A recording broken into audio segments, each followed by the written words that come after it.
এবার যে গুরুত্বপূর্ণ খবরের দিকে নজর রাখবো, রায়গঞ্জ শহরের পাশেই রয়েছে কুলিক নদী। শিলিগুড়ি যাওয়ার জন্য কুলিক নদীর ব্রিজ পেরিয়ে যেতেই হয়। সেই কুলিক ব্রিজের বেহাল দশা, ব্রিজের উপরে বড় বড় গর্ত, ছোট থেকে বড় গাড়ি চলাচলের অযোগ্য হয়ে পড়ছে কুলিক ব্রিজ, ফলে বাড়ছে দুর্ঘটনার আশঙ্কা। কুলিক নদীর বেহাল দশার ছবি তুলে ধরেছে আমাদের প্রতিনিধি অনিমেষ সরকার। দেখুন সেই প্রতিবেদন।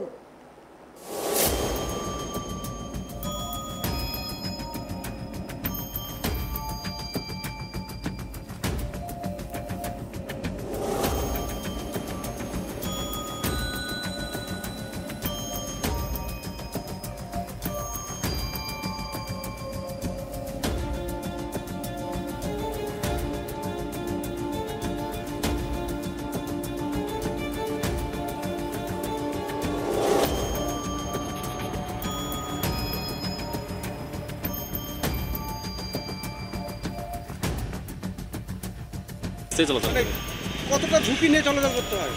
মোটামুটি ভালোই ঝুঁকি নিয়ে চলতে হয়। এই রাস্তায় এই বৃষ্টির সময় এত গর্ত আছে যে বৃষ্টির সময় পুরো গর্ত ভরে থাকে।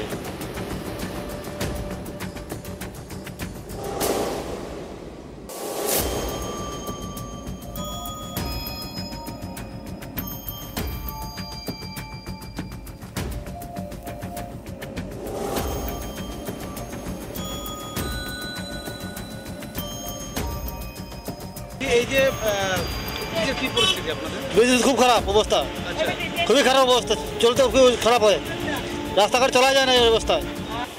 এই মুহূর্তে আমরা দাঁড়িয়ে আছি রায়গঞ্জের কুলিক ব্রিজের উপরে। আপনারা দেখতে পাচ্ছেন এই ব্রিজ একটা গুরুত্বপূর্ণ ব্রিজ, এবং এই কুলিক নদীর উপরে যে ব্রিজটা কলকাতা থেকে এবং শিলিগুড়ি পর্যন্ত বলা যেতেই পারে একটা মূল রাস্তা। সেখানে আমরা দেখতে পাচ্ছি যে এই ব্রিজের উপরে বড় বড় গর্ত। সেই ছবি দেখানোর চেষ্টা করছি যে আপনারা দেখছেন যে লরি থেকে শুরু করে টোটো থেকে শুরু করে যেভাবে যাচ্ছে, জীবনের ঝুঁকি নিয়েই কিন্তু এই ব্রিজ পার করতে হচ্ছে। একেবারে যে বড় বড় গর্ত হয়েছে, প্রচণ্ড তাদের বাস বলুক বা টোটোয় বলুক, যারা যাত্রীরা রয়েছে তাদেরকে ঝাঁকি খেতে হচ্ছে এবং জীবনের ঝুঁকি নিয়ে কিন্তু এই ব্রিজ পারাপার করতে হচ্ছে বলে জানাচ্ছেন গাড়ির ড্রাইভাররা। সবচেয়ে বড় বিষয় যে আমি আরও ছবি দেখানোর চেষ্টা করবো, যে আমার যে ক্যামেরা পার্সন রয়েছে সে তাকে বলবো এদিকে ছবিটা একটু দেখাও। এই যে আমরা যে ছবি দেখানোর চেষ্টা করছি, এই যে ব্রিজে যে রেলিংটা আছে সেই রেলিংটাও কিন্তু ভেঙে গেছে।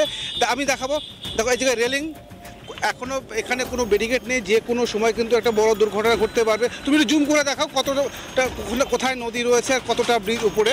এই যে এতটা লং যে গর্ত রয়েছে বা নদীর জল রয়েছে, সে এখান থেকে অনেকটাই প্রায় কয়েকশো মিটার দূরে।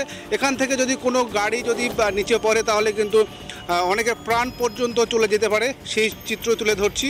এই ব্রিজের দাবি যেন রাস্তা সংস্কার যেন হয় দাবি করছেন সাধারণ মানুষ, এবং যারা টোটো চালক থেকে শুরু করে বড় গাড়ি ছোট গাড়ি সবার যারা চালক তারা কিন্তু দাবি করছেন তাদের এই ব্রিজ পারাপার হতে কিন্তু অনেকটাই বেগ পেতে হচ্ছে। এবং শুধু তাই নয়, আরও আমি দেখানোর চেষ্টা করব যে এই যে রেলিংটা রয়েছে সেই রেলিংয়ে কিন্তু অনেকদিন থেকেই ভেঙে গেছে। এখনও কিন্তু জাতীয় সড়ক কর্তৃপক্ষর এখনও হেলদোল নেই। মাঝে মাঝে কিন্তু এই যে ব্রিজ রিপেয়ারিং করে তারপরে কিন্তু আবার যে কি সেই চিত্রই চলে আসে, বেহাল অবস্থা। কারণ এই রাস্তা দিয়ে প্রচুর লক্ষ লক্ষ মানুষ কিন্তু যাতায়াত করে, শিলিগুড়ি থেকে শুরু করে কলকাতা, রায়গঞ্জ, আহমেদাবাদ, বিভিন্ন মহারাজা, পানিশালা, যেসব যারা লোকাল যারা রয়েছে তারাও কিন্তু একমাত্র ভরসা কিন্তু এই ব্রিজ। আর এই সামনে বর্ষা প্রায় চলেই এসছে, বর্ষা যখন এই নদীর জল বাড়বে আরও কিন্তু মানুষের জীবনের ঝুঁকি আরও বাড়তে পারে বলেই মনে করছে সাধারণ মানুষ।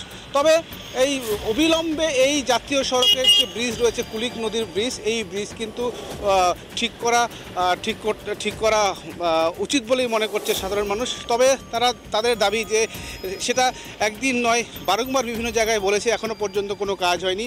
তবে যেভাবে যে আমি দেখাবো, যে হাতে দেখাবো যেভাবে যে এই যে রেলিংগুলো ভেঙে আছে, আগে কিন্তু ভাঙা ছিল না, এই বেশ কিছুদিন থেকে কিন্তু এসব ভেঙে যাচ্ছে।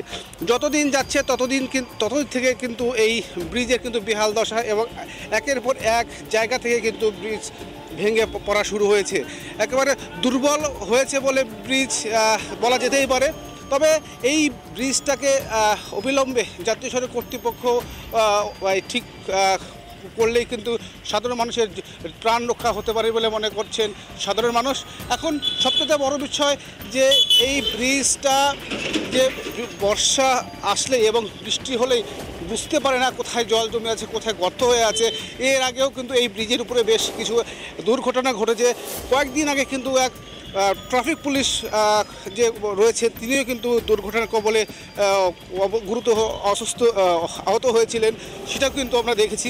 এই যে একেবারেই বেশ এই রাস্তা দিয়ে অনেক অফিসাররা যাচ্ছে, এনএস কর্তৃপক্ষ, রাজ্য সরকারের যারা অধিকর্তারা রয়েছে তারাও কিন্তু যাচ্ছেন। তাদের নজরে আসছে কি না সেটা আমরা বলতে পারছি না, কিন্তু অবিলম্বে তাদের নজরে আসা উচিত আর এই ব্রিজটাকে অবিলম্বে ঠিক করা উচিত। রায়গঞ্জ থেকে ক্যামেরায় অমিতের সঙ্গে অনিমেষ সরকার, ট্র্যাপ টিভি বাংলা।